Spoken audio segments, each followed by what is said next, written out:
You know what fascinates me about Reform UK Limited? They will lecture absolutely everyone on law and order and national security and protecting Britain, but the moment the question turns to their own Russian links, suddenly it's not my problem, nothing to investigate, move along. Because this week we learned that Nigel Farage, the man who claims he's the only politician who tells it straight, has officially ruled out any investigation into Russian links inside Reform UK Limited. When one of their own has been sentenced to 10.5 years for taking pro-Russian bribes, naturally the question in Parliament, and frankly the question everybody with a pulse should be asking, is who else knew? How deep does it go? Starmer put it bluntly. He called it extraordinary that we're debating a war in Russia started while a senior member of Reform is convicted of taking Russian cash. It's a fair point. You can't claim to be the party of British patriots while your mates are on the Kremlin payroll. And yet, when journalists asked Farage what he was doing about it, he just shrugged and said he's not the police force. Really? Because I've seen Reform demand investigations on far less. They practically turned outrage into a sport. After all, isn't he always just... I'm just asking questions because I'm struck that every time something appalling happens, we're told it's non-terror or it's mental health. There's nothing to worry our little heads about. But then when it's their own backyard, suddenly they no longer want to be... Just asking questions. What makes this even better is the reaction in Parliament. MP after MP stood up and said exactly what everyone was thinking. One called bribery case treachery, another asked why Reform were closing their eyes and ears to something that undermines national security.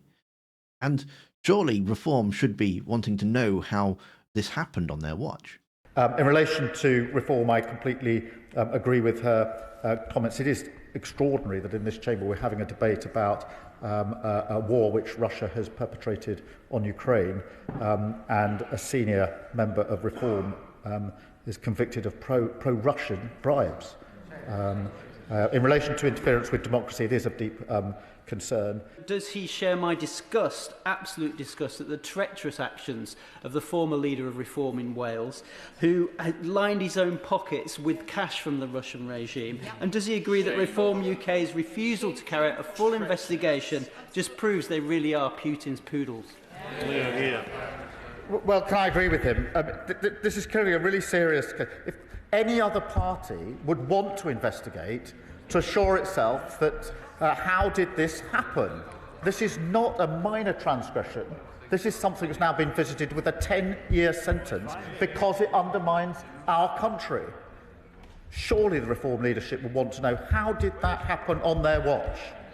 And also, what other links are there between their party and Russia? No wonder they're Putin friendly. How on earth could they respond to a situation like this? There's no point standing up and saying you support Ukraine if within your own party you are pro-Russian.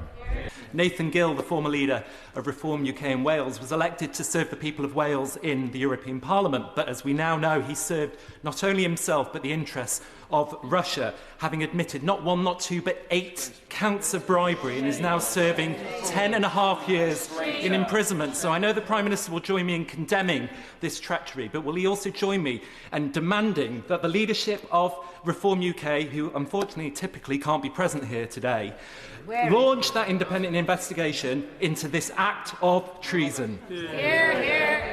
Well, he puts the point very powerfully, and it must be uncomfortable to hear this for the Reform Party. This is completely undermining our national security.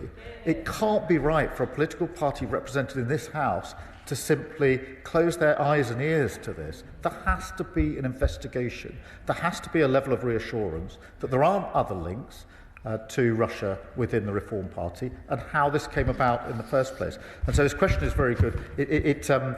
It should be deeply uncomfortable for Reform MPs to be sitting in this House, hearing this, knowing they're sitting on their hands and doing absolutely nothing about it. Well, apparently not.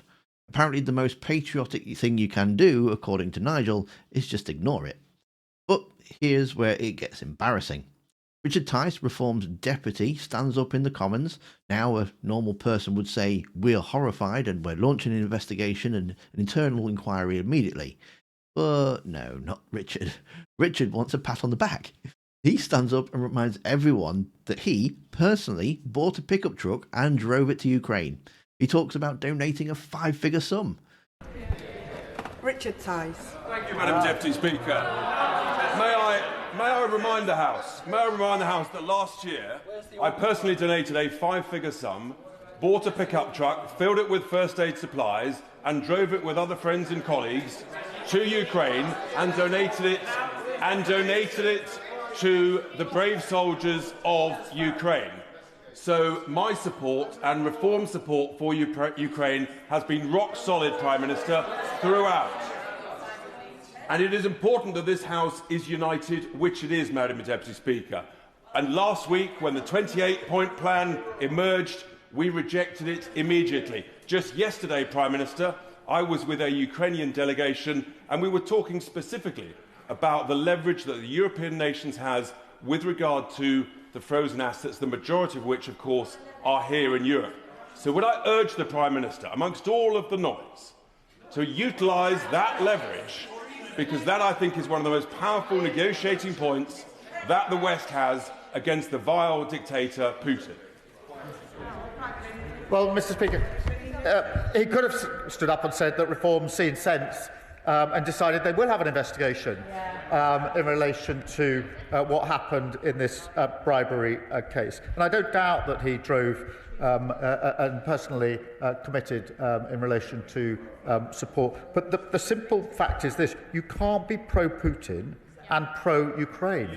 You have to decide between the two, and reform is pro-Putin, and that is why they undermine. Well, they've just been convicted, a 10-year sentence for bribe, for what? Taking pro-Russian bribes. It couldn't be clearer than that, and an unwillingness to say we need to investigate how on earth that happened. Can he not see the inconsistency in what he's saying? Richard, nobody cares. Nobody cares about your truck. This isn't about you. This is the fact that your organisation harboured a man who sold his vote to a hostile foreign power, using your personal charity donation for a shield for institutional corruption is pretty much just weak, really weak. It's deflection. Starmer nailed him on this. He pointed out the obvious contradiction. You can't be pro-Putin and pro-Ukraine. You can't drive a truck to Kyiv on Monday and let your colleagues take bribes from Moscow on Tuesday. Starmer rightly asked why there is an unwillingness to say that we need to investigate how on earth this happened. Reform wants you to think this is a witch hunt. They want you to focus on Richard Tice's pickup truck and not fall for it. They're refusing to investigate because they know the answer to the question: who else might be compromised? Well, they know it might destroy them. They're hoping that you get bored, and they're hoping that the news cycle will just move on. And look, this is where I'm going to be completely honest, because I completely disagree with Keir Starmer here as well. Because when Starmer tells the House that it's up to Reform UK Limited to investigate themselves, I'm sorry, but it's just not good enough. We've already seen where that leads. We can only conclude that the Prime Minister has faith in the member of Clacton to police his own party on Russian interference.